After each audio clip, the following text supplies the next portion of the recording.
It's Cindy. I'm going to cover three topics today. One is about the data centers that we have coming in Michigan. And then for legislators, I want to make you aware of I have brief white papers that actually will provide you information and help you know what laws already exist regarding AI and data centers, and also helps us understand we need a lot more put in place in order for us to build wisely and transparently. The last thing that I will touch on is the electrical grid, because if you are working with data centers within the state and you are looking to create laws, you also have to consider the electrical grid, we have six companies that provide electricity for us. Some of them serve like up to 13 states, but they're not stable.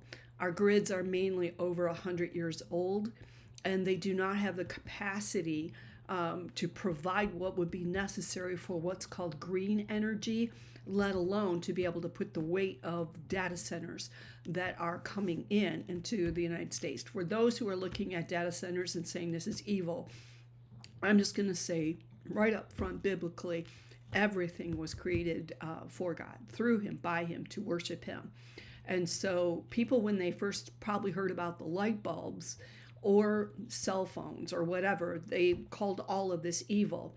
And the only problem you have is when man is the one who does good or does evil. Satan can't get a lick of a foot in anywhere unless there is a man, a human, who actually makes the choice for good or for bad.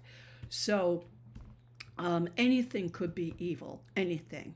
Just understand what it is and work in order to steward it rightly. So there's a problem with evil. It's because we let it in. Let's go to data centers. So I'm just going to go through. I've got my reports with me. I wrote these as white papers. And for those who are in government, these actually will provide you with a great overview and basic facts of critical things you need to consider. And also shows the current laws, but the current laws really have some gaping holes in it. So we'll talk about that. Let me get into this. I'd like to try to keep this brief. All right, I say I'm at the 2-minute mark. So data centers, currently Michigan has between 59 and 65 data centers that are already operating, and that depends on the source.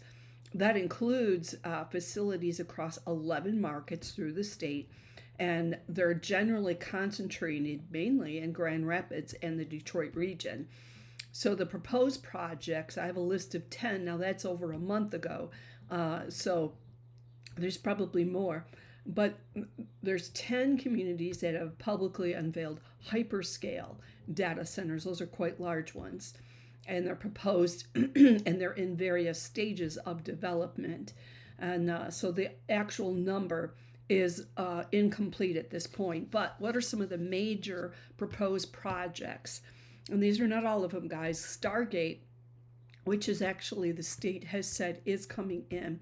That one is a major, that one in Oracle in our state. These are major, they are critical communities, data centers that will be in the state. And Stargate will have a 1.4 gigawatt facility. I want you to remember that, because 1.4 is quite large, and it'll come up in this report, but right now data centers eat up like 5% of the national energy grid, and it's slated to be eating up 12% by 2030. That's what's slated so far. So Stargate 1.4 gig is quite a big project. Lyon Township in Oakland County, Project Flex, there's not much information except for the size. Thor Equities, which will be in Augusta Township, that one will be a 100 megawatt on 800 acres. Panettone Development is a 1 gigawatt facility. Microsoft has a number of proposed sites that it wants to bring in, and that'll be in Dorr Township, Lowell Township, and Gaines Township. So, and then there's a lot of expansion projects by existing operators like switch and hyperscale data.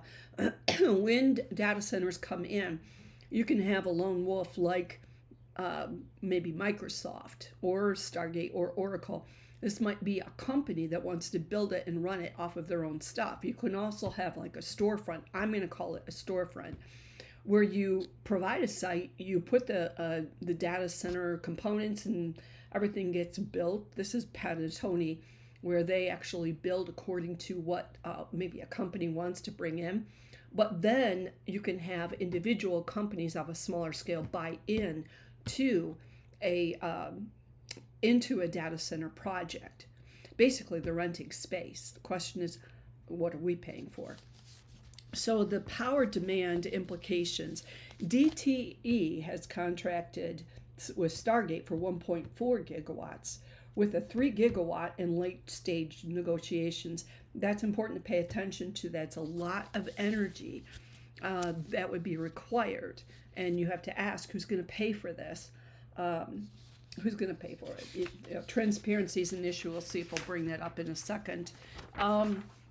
So, before I go to the U.S. state laws, transparency is really critical because with a data center, there are environmental considerations, noise pollution. You can build up buffer zones. You can look up how to build a data center and see there's a variety of ways that you can build it in such a way where the noise levels do not pollute the communities. And if I was maybe a tenth of a mile away from a data center, it will have enough noise if it doesn't have buffer systems and things put in it. So noise pollution is a real issue. And another one is water usage. You have to have a cooling component with data centers. The question is, how are you going to cool it? Could be fans, could be water, could be other things. So which one are they going to use and how are they going to use it? Enclosed systems will use water, but it's going to be circulated versus drawn from the community resources. Anytime you're drawing from resources, who's paying for it? Energy consumption, water usage, and noise pollution. Those are some of the concerns or the challenges that will be faced when you're bringing in data centers. The question is, what are they bringing in? Right now, there's too much redacted information, or companies like Panettone, who's coming in to build a large facility, they don't disclose anything. They have an NDA agreement with the company. So the meet and greet is basically to serve wine and dine the citizen with no relevant information. So it's up to the citizens, guys, of Michigan, for you to understand this and for you to go to those meetings. And I'm feeding what I have to people who go with our local community. We have a very strong group that goes. You've got to be informed. So that this, for example, the white paper I just read from, this is like one page. And then legislators, I'm going into the U.S. laws regarding data centers. There's not a lot out there, but let me give you a little bit of information. Right now, many states do lack adequate transparency requirements and protective policies. These are not on the grid yet, so people don't know what they're dealing with. But we do have existing data centers, so people, you can do research to look and see what data centers are here, how are they operating, and what is their usage. Water, electricity, who's paying for it, and what are the environmental factors. So right now, data centers consume 4 to 5% of the total U.S. electricity, and that's projected to be to go up to 12% by 2030. A single hyperscale, remember I said pay attention to the 1.4 gigawatt, and we've got Stargate and Selene is going to go up to possibly a 3 gigawatt. Listen to this. A single hyperscale data center can consume energy equivalent to an entire city, with some facilities reaching 1.2 gigawatts of capacity. So that means 1.2 gigawatts is larger than what a city could use. Selene is smaller, so the land usage and what they're doing is a very large capacity that would reach beyond what Saline would use as a city. And the cities that are around them are smaller. Where's the weight of the cost going to be? That's a question to ask. Michigan, have they passed laws about a data center? Yes, there's one 2024, and basically regarding sales and use tax exemptions. It doesn't have anything to do with regulating a facility where it comes in. It prohibits data centers from receiving rates that cause residential customers to subsidize the infrastructure and service costs. That's good. I would want to know, is that net zero? When the companies come in to propose and wine and dine and inform, they're not providing this information. They're not providing the noise, the environmental, and the water usage information. Our law also requires municipal water systems at the time of facility placement. It requires that those be used. Who's paying for that? So there's more. This has got to go further. It mandates green building certification. So I list those certifications, and it has to have it within 3 years. During those first 3 years, who's eating up those costs? What does that mean? It needs to be clear. It requires compliance with sustainable and resilient design, construction, operational standards. What does that mean? And how are the companies coming in who are not sharing the information? How are they meeting that? This is not discussed out there, guys. And for citizens, you need to understand what's on the books. Legislators, we have some gaps that needs to be addressed further. And I'm just going to say to y'all, we're all learning together, so we've got to figure this out. Transparency will be important. There's companies that come in right now, according to the laws, they have to have long-term contracts, 15 years minimum. And then there's a steep exit fee that protects ratepayers from stranded assets.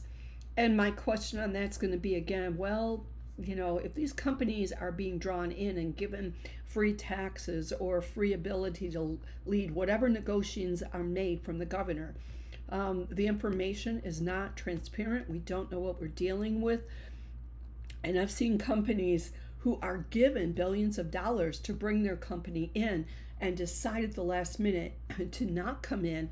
And what fee did they pay?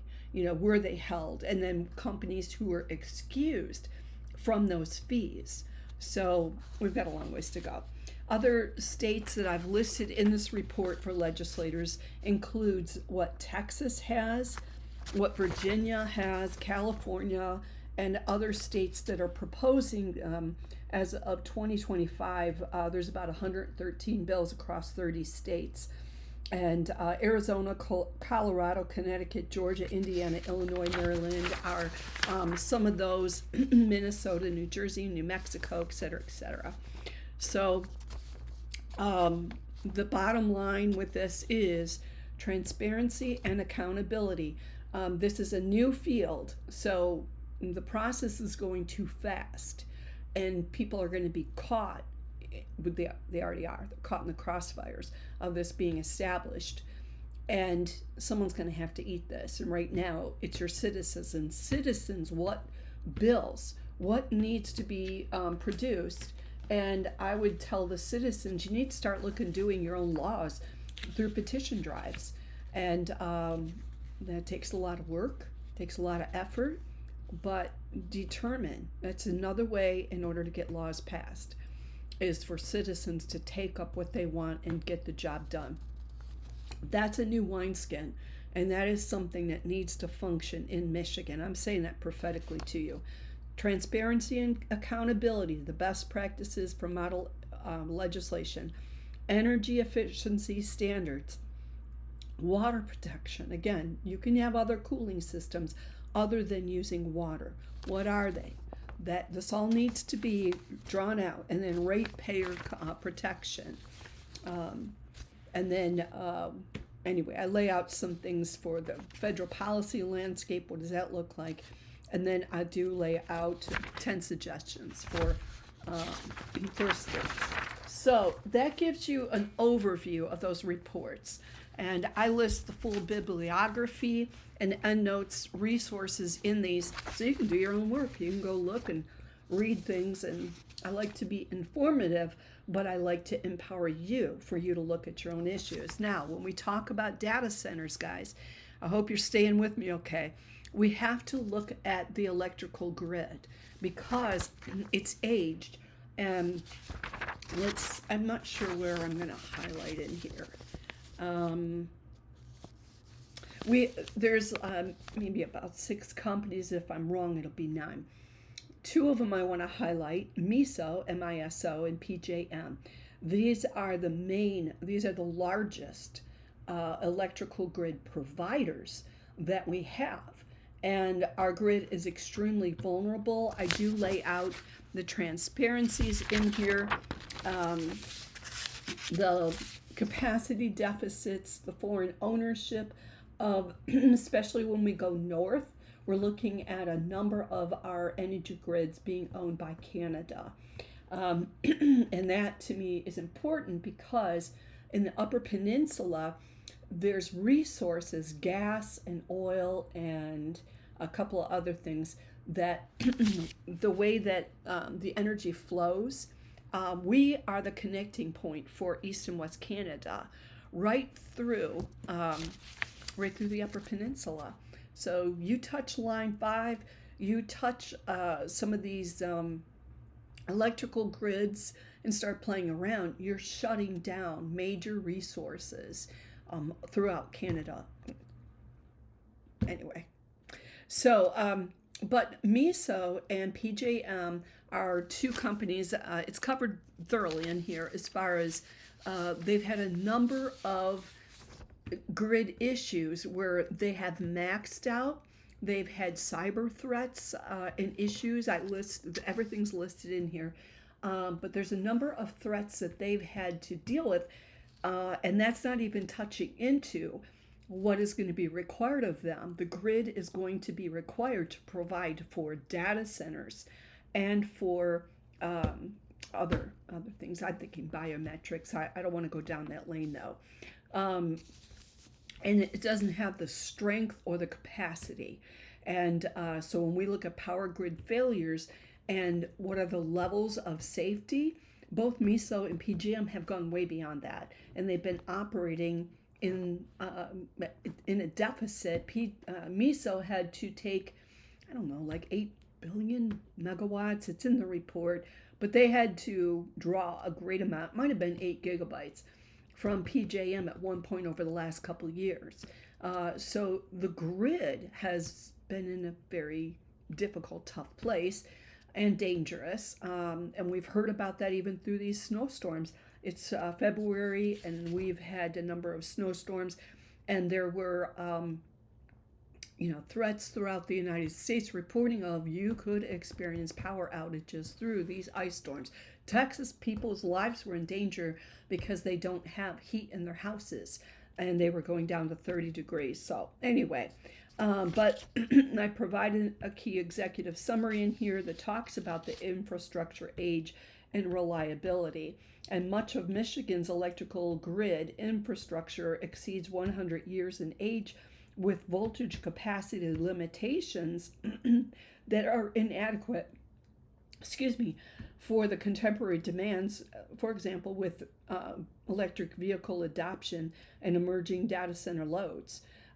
So there's capacity deficits. MISO has a elevated risk of electricity shortfalls in stress conditions, heat and cold.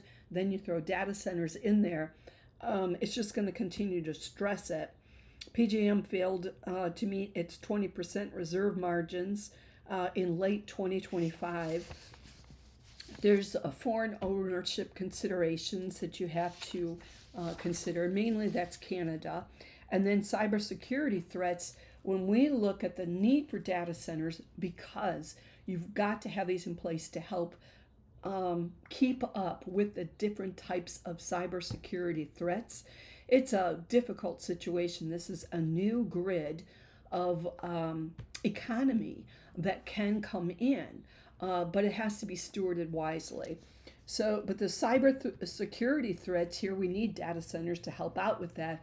And the grid is under constant threats, unprecedented cyber threats from state-sponsored actors, ransomware campaigns, supply chain vulnerabilities, and aging control systems that were not designed to handle cybersecurity. It is so outdated.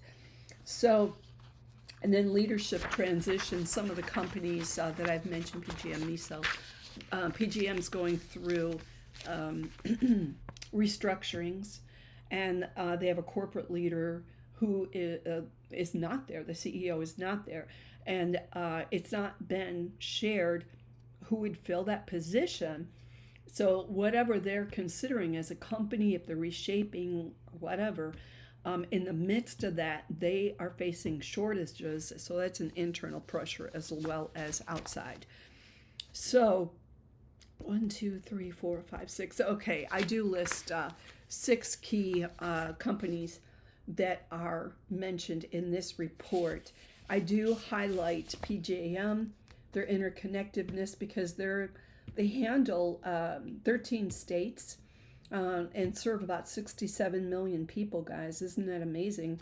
MISO, let's see, they serve 45 million over 14 states. Newfoundland even owns a portion of one of the companies, Canada and Newfoundland. I cover electrical grid cyber vulnerabilities, what has happened, smart grid expansion, supply chains, ransomware, phishing, social engineering, denial of service, ICS malware. There's a lot of factors of what is constantly, daily trying to hit the grid. So you have to have the data centers in order to help out with cybersecurity. Cybersecurity we need to increase greatly. And we lead the world. From what I understand from experts, we are the most advanced with cybersecurity, but we've got to hold that position and we've got to continue to increase it. So I do have lists of recommendations for grid strengthening. I pull from the experts. I do a lot of research. And actually the last few pages of this report provide all of the resources and the bibliography, so you would be able to do your own research on that. So, oops, there we go. I wanted to make sure this didn't go out. So those are the 3 considerations and white paper or analysis reports that I am providing at this time. Those will be up on the website. Guys, there is a small fee for those. You can buy me coffee, you can buy me lunch, and make a donation within the website. This is part of what I have to do. My job is to pray and ask God for wisdom. So I serve people. They call me a spiritual executive coach. They call me a prophet. As long as they know my name is Cindy, I don't care what they call me. But my job is to hear God and to release what he says, and I need to see that what God says be established. So that's something that I've been involved with and doing for 40 years. No matter where I've been, that's how long I've been doing it. But I heard it when I was a kid. Just didn't know everything that was my job. So anyway, but I also, on the other side, I like to know truth. So I research to find out. And that's why I did these papers, for me to understand data centers, their functioning, how they're building them, who's buying into them. Is it a storefront, or is it Stargate or Oracle all by themselves? And they own this, and so how are they going to offset the cost? Who's paying for that? They can sell what they're providing into, like Cisco provides security. So companies can buy into the service that Cisco provides for others. So same thing with data centers. They can buy into it in order to utilize what they're providing there. So that's going to be a variety of components. So I've provided you the landscape of Michigan, legislative laws and considerations that need to be made, and you must take into consideration that the power grid is extremely vulnerable, and it is under great threat from cyber threats and ransomware, all this other stuff. So you have to have one, but you better understand that we don't have the strength, and we're going to have to do something in order to make this all happen and keep us safe and keep the prices down. So, all right, guys, I know that's a lot of information. Where can you go to get those reports? You can go to Cindy Williams Moore. That's a double O with the more and CINDY.com. And you can also, I'll see if I can get it onto MIAPC.org and put those up there. They'll be under the resources. And there are other reports that I have laid out for the state of Michigan. I'll tell you more about those in another video. So God bless you. Let's just get the job done. If you're a Christian and you're like, oh my gosh, this is a lot of information, go ask God, pray, and call in those answers for the legislators, for the communities. People do not know what they're dealing with. This is a new frontier. Michigan might as well create the model and pave the way so other people know what to do, because we were ahead of the game. So let's just get that done. All right, God bless you. We'll see you next time.